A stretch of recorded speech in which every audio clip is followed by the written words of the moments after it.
Subhanallah walhamdulillah wa la ilaha illallah Allahu akbar. Bismillahirrahmanirrahim. Assalamualaikum warahmatullahi wabarakatuh. Innal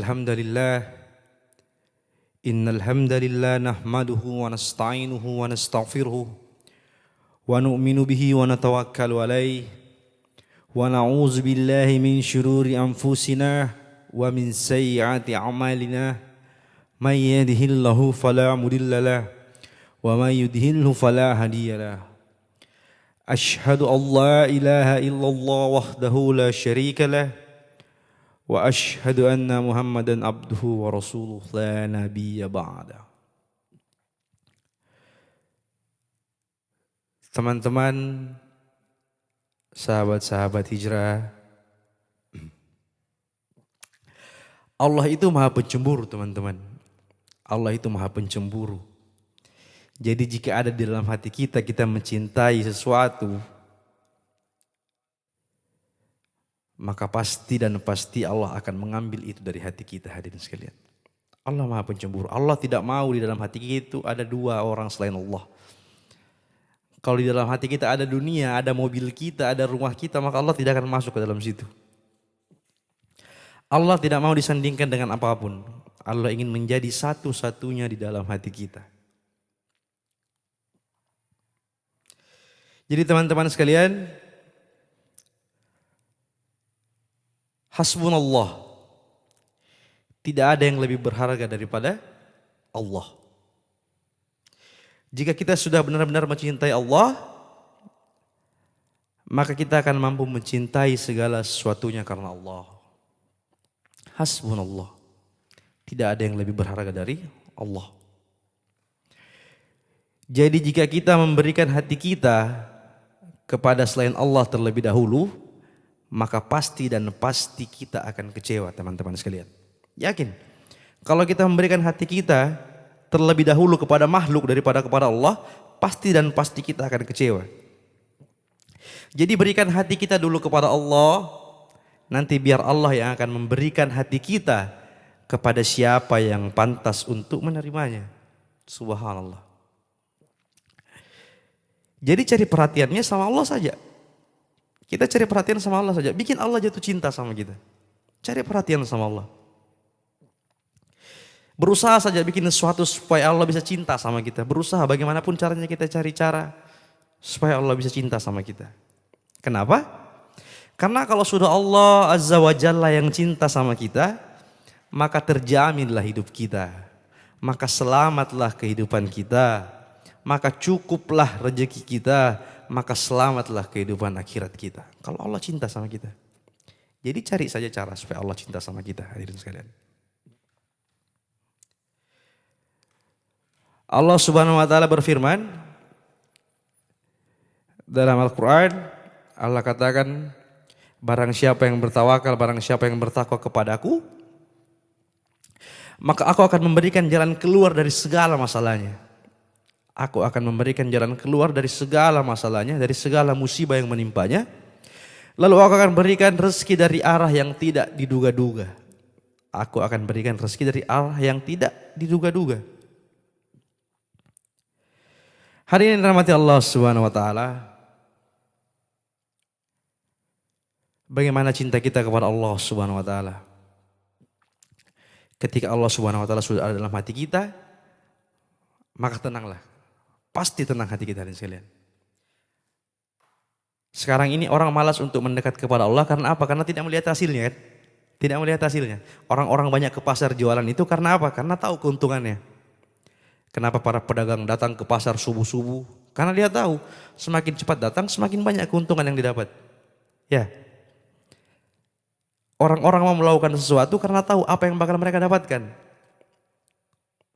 Padahal Allah Subhanahu wa taala sudah memberikan berbagai macam cara, hadirin sekalian, untuk kita bisa mendapatkan dunia ini, kecil dunia. Kalau ada proyek besar kita kejar, ada peluang dapat bisnis kita kejar, ada peluang dapat pekerjaan kita kejar. Lalu kenapa?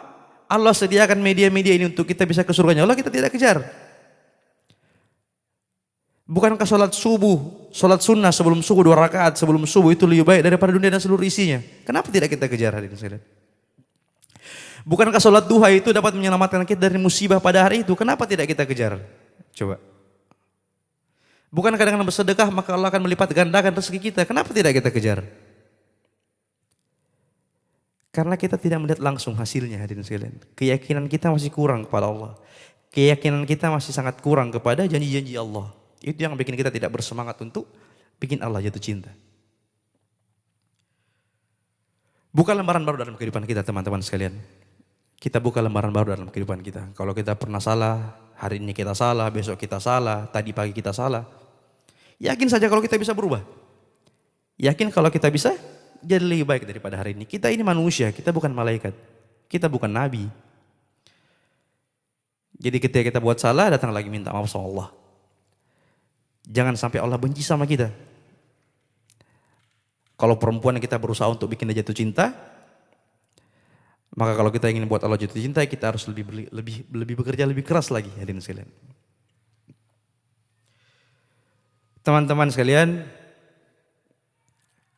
kalau kita tidak mampu bersaing dengan orang-orang soleh untuk mendapatkan surganya Allah, setidaknya kita bisa bersaing, kita bisa berlomba dengan para pendosa untuk mencari ampunannya Allah.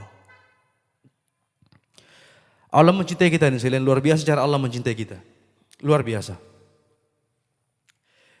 Jadi ada satu ketika dan sekalian, ada satu kisah di Amerika. Ada seorang gadis di sana yang tinggal dengan keluarganya. Jadi gadis ini tinggal di satu apartemen, mereka keluarga muslim. Gadis ini kuliah di sana. Kemudian setiap sore gadis ini kalau pulang kuliah, dia harus melewati gang, dia harus melewati lorong. Di mana gang ini, kalau malam, kalau langit sudah gelap, itu banyak sekali preman-preman yang berkumpul di sana. Banyak sekali orang berandalan yang berkumpul di sana. Setiap ada yang lewat pasti digangguin sama berandalan ini, ya sekalian. Bahkan mereka sadis. Kalau perempuan yang lewat, mereka memperkosa, mereka merampok perempuan itu, ya sekalian.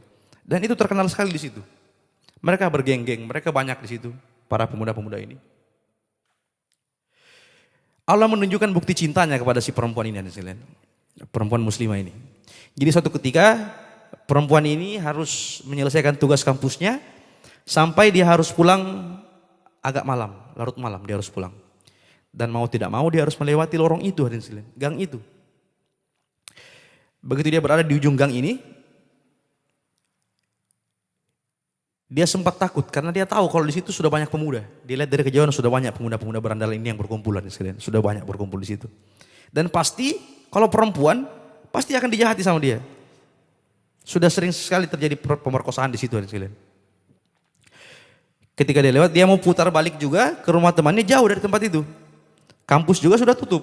Jadi mau tidak mau alternatif yang paling mudah adalah dengan cara dia langsung pulang ke situ karena tinggal beberapa meter lagi sampai ke apartemennya.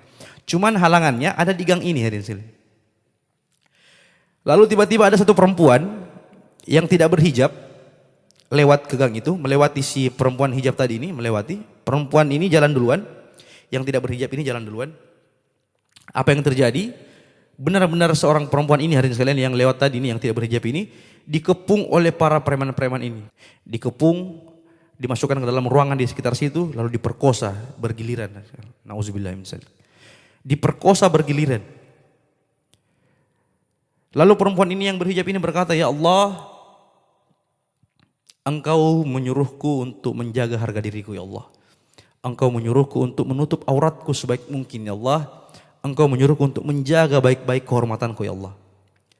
Sekarang segalanya kuserahkan padamu. Lindungi aku dari laki-laki ini. Lindungi aku dari orang-orang ini. Aku ikhlas, ya Allah. Aku hanya berharap pertolonganmu." Lalu si perempuan berhijab ini jalan melewati lorong itu.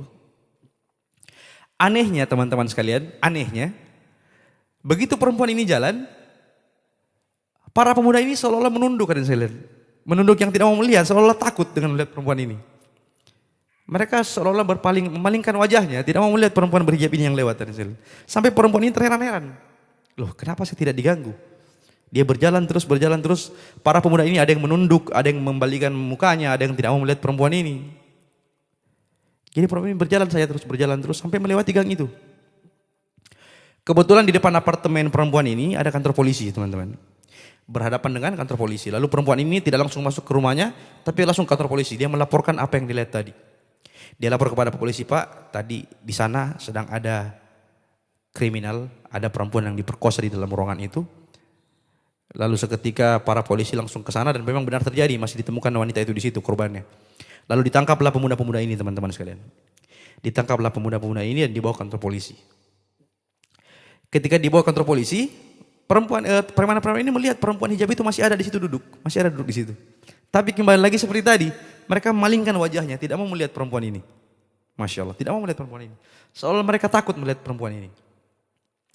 Lalu dimasukkan ke dalam sel, dan perempuan berhijab ini berkata kepada polisi, Bapak, saya boleh ketemu dengan para narapidana tadi yang ditangkap itu. Saya ingin bertemu mereka, saya ingin melihat mereka.